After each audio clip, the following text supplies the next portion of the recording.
Et on va filer à Londres maintenant, rejoindre notre amie Laura Calmus, qui va nous parler de football. Et oui, c'est la Coupe du Monde. Parce qu'on le sait, la compétition se joue certes en Russie, mais figurez-vous qu'à Londres, il y a une agence qui travaille, on peut le dire, d'arrache-pied pendant chaque match pour sélectionner les meilleurs clichés. C'est ça, Laura?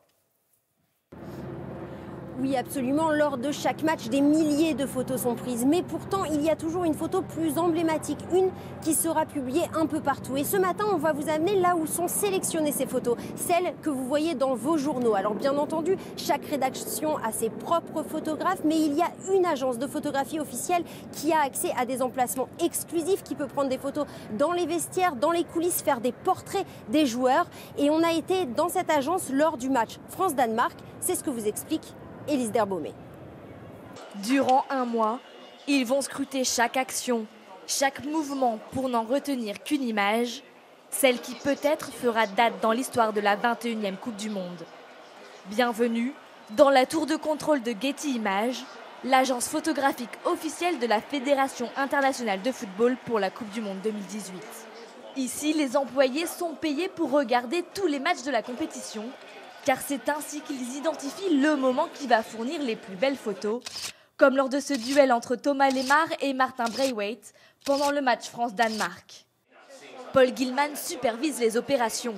Chaque photo arrive depuis la Russie à la seconde où elle a été prise, et une fois sur ce serveur, elle doit être traitée en moins d'une minute. Les photos de la première action viennent de nous parvenir. James sélectionne celles qui pour lui sont les meilleures. Dès qu'il les a choisies, il les trie en fonction de leur qualité et du client vers lesquels elles vont être envoyées. Elles sont ensuite immédiatement reçues par l'équipe qui retouche les images. Alex est déjà en train de travailler sur cette photo, il l'ajuste et la retaille si nécessaire. Des clichés de chaque action et sous tous les angles. Car Getty Images, c'est une armée de photographes. Et pendant la Coupe du Monde, ils sont 60 à mitrailler partout autour du terrain pour obtenir la meilleure photo de chaque rencontre, comme ici il y a 4 ans, pendant la demi-finale de la Coupe du Monde qui opposa l'Allemagne au Brésil. Des clichés dont le grain et les couleurs sont de bien meilleure qualité que par le passé. Même si Getty Images conserve avec soin toutes les photos phares de chaque compétition. Car certaines images ne peuvent être oubliées. Oh, comme c'est gentil, Laura, de nous avoir mis des bleus un petit peu partout sur les images. Laura, les Anglais adorent le foot, on le sait. Et à mon avis, on doit entendre parler des matchs à longueur de journée et partout en Angleterre.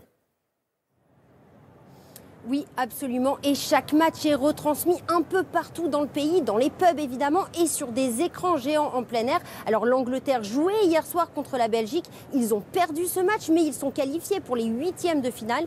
Ils arrivent donc 2e de leur groupe. Mais au final, perdre ce match était plutôt stratégique. Cela repousse l'échéance d'un match contre le grand favori, le Brésil. Merci beaucoup, Laura. Très belle journée à vous et vos équipes à Londres.